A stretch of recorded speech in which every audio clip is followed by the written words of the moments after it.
गेले 25 वर्ष 5 वेळा आमदार म्हणून निवडून आलेले ठाणे पालघर कोकणचे लोकनेते आमदार किसन कथोरे यांना यावेळी भाजपाने मंत्रिपद वर्णी लावावी अशी मागणी आमदार किसनराव कथोरे विकास मंचच्या महाराष्ट्र प्रदेश अध्यक्षा ज्योतिताई शेलार यांनी केली आहे।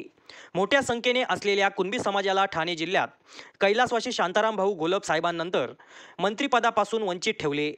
कुणबी समाजासह बहुजन समाजाच्या सर्वांगीण विकासासाठी रात्रंदिवस झटणारे, प्रत्येक गरिबाला न्याय देणारे आमदार किसन कथोरे यांनी प्रत्येक निवडणूक अटीतटीची लढून जिंकली, मात्र त्यांना 25 वर्ष मंत्रिपदापासून वंचित ठेवले।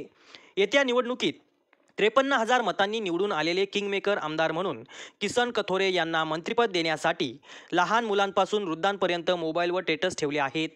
अनेक वेळा अदृश्य शक्तींनी त्यांना मंत्रिपदापासून डावलण्यासाठी पुढाकार घेतला, त्यांच्या पराजयासाठी जीवाची बाजी मारली, मात्र प्रत्येक समाजाच्या सामान्य मतदारांनी, कार्यकर्त्यांनी आमदार किसन कथोरे साहेबांना निवडून दिले। त्यामध्ये त्यांच्या हजारो मुली, लाखो बहिणींचा आशीर्वाद लाभला आहे। महाराष्ट्राचे विकासपर्व, विकास कामांचे विजन आणि लाखोंचा डॅशिंग समाज नेता म्हणून आमदार किसन कथोरे आहेत।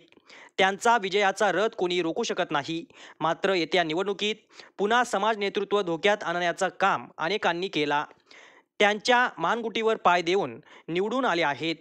निवडून आल्यावर काही विरोधकांनी विरोधात काम केले, त्यांची पुढे फोटो काढण्यासाठी धावपळ झाली, परंतु ज्यांनी आमदार किसन कथोरे यांना विजय करण्यासाठी पराकाष्ठा केली त्यांना आता आमदार किसन कथोरे मंत्री झाले पाहिजेत।